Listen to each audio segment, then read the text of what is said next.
have you enjoyed it today? It's been a wonderful day, a truly inspiring day, and a great day for not only for Great Britain, but also for the entire free world, because I think in many respects the Queen has been the leader of the free world for the last 7 decades, an absolutely incredible leader who inspires, I think, anyone who believes in freedom and liberty across the world. So a wonderful day for the United Kingdom, but a wonderful day as well for everyone who cherishes, the great leadership that the Queen represents. We saw the message from President Biden and his wife.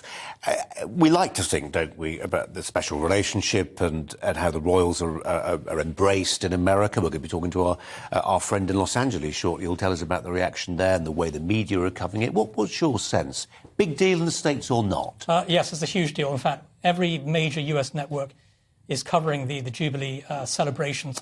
There are tens of millions of Americans watching the celebrations on TV. This is a huge media event for the United States, so that a lot of the big US anchors are on the ground here in London right now covering the event. So, and the Queen is just hugely popular, I think, with the American people. The opinion polls show that. She has about a 70% approval rating among Americans. That compares to, about 40% or less for Joe Biden. Who are the 30% who don't approve of a Nile? Exactly. That is a good question, Colin. So we need to find out. So the Queen, is immensely revered and liked across the Atlantic with very good reason, because she embodies in many ways, the beating heart of the US-UK special relationship. And she's loved, I think, by the vast majority of Americans. I mentioned that you've, in a previous life, worked for Baroness Thatcher.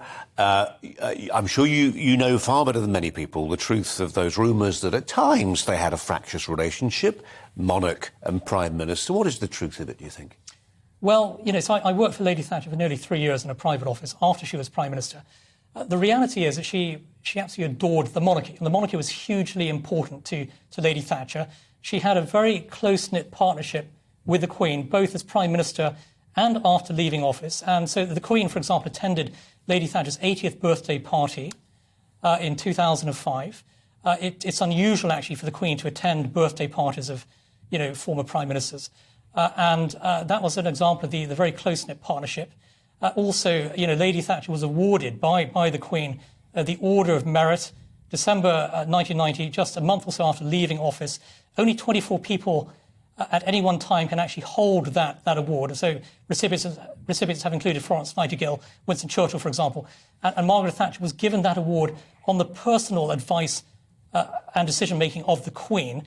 And that's an example, I think, of the tremendous esteem that Lady Thatcher was held in by the Queen herself. And so, there's an awful lot of sort of counter-narrative stuff coming from, programmes like, The Crown, for example, saying that, Margaret Thatcher and the Queen did not get on. The reality is they had a very strong partnership, a huge amount of mutual respect for each other, and the two most powerful women in the world, basically, when Margaret Thatcher was the Prime Minister alongside the Queen. So this was a powerful alliance, actually, between the two. Niall, I want to come back to you in a second and talk about whether some Americans lament the missing crown figure in American public life when things are so, at times, extremely cast against each other politically. But just you mentioned the crown.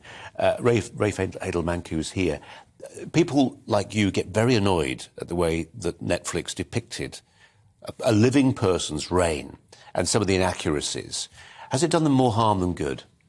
It's certainly done the monarchy no favours in America particularly, and also around the Anglosphere, because those programmes really should have a warning at the beginning to say the events you're going to see are based on...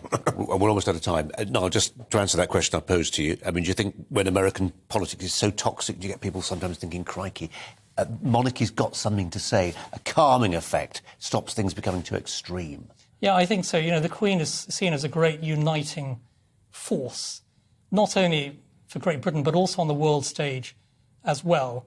And she's somebody who brings people together. And she also brings people together on both sides of the Atlantic. And that's one of the reasons why Americans really love and cherish the Queen, because she embodies that spirit of tremendous unity between the United States, the United Kingdom, but also the unity that brings the free world together. And she is a tremendous leader who has dedicated her entire life to serving the British people and also to leading the free world as well. And so what a wonderful achievement.